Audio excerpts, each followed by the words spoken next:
Okey, ini adalah baju siap, baju Raihan. So sekarang saya nak tunjuk pada awak proses untuk buat tertulang dia. Ni tertulang.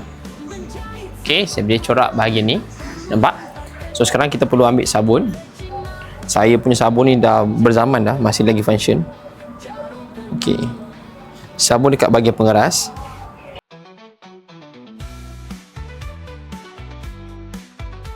Lepas kita dah sabun, kita kena kelipitkan basi. So sabun tu agaknya untuk apa? Cuba teka.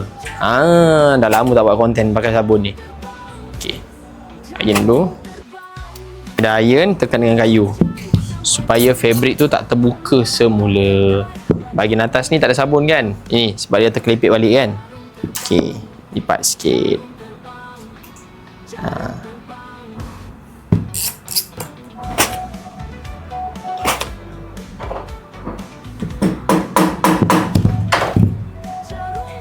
Okey, sabun lagi.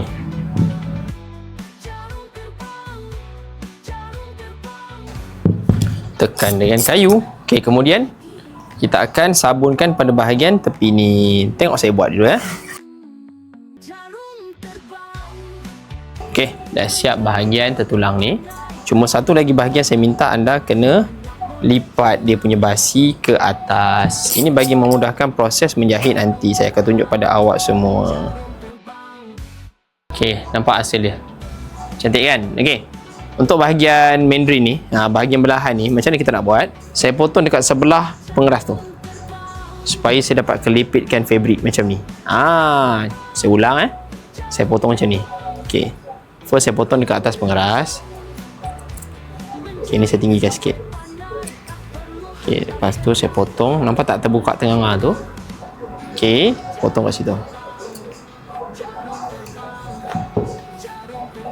Kemudian saya sabunkan sikit. Ini cara shortcut. Ada orang jahit kan? Dengan style saya, shortcut, cantik. Shortcut tu iaitu cepat, kena cantik dan boleh buat duit. Itu je step dengan saya. Saya tak nak ajar yang hasilnya sama, cantik-cantik juga, tapi mana satu yang kita nak? Kita nak cepat. Nak cepat guna teknik saya ni dah. Kalau rasa tak setuju, kita jumpa teknik yang lain. Ada je teknik lain. Cuma saya tak nak ajar yang lain tu kerana saya pernah try tu lagi lama. Pilihan. So ni teknik shortcut. Kita tak pergi ke mesin jahit lagi. Kita iron dulu. Alright.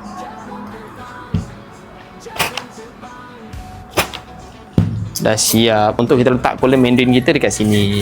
Saya akan siapkan baju Raihan ni sampai siap insya-Allah. Tapi saya perlukan sokongan anda.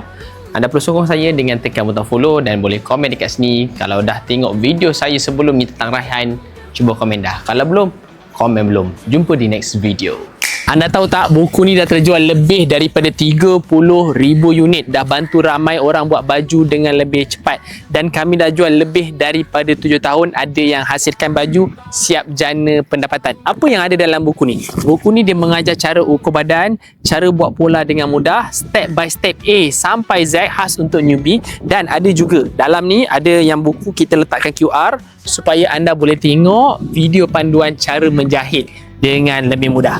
Kalau awak tak nak buang masa buat baju sampai salah banyak kali, klik link di bawah dan dapat buku ni sekarang.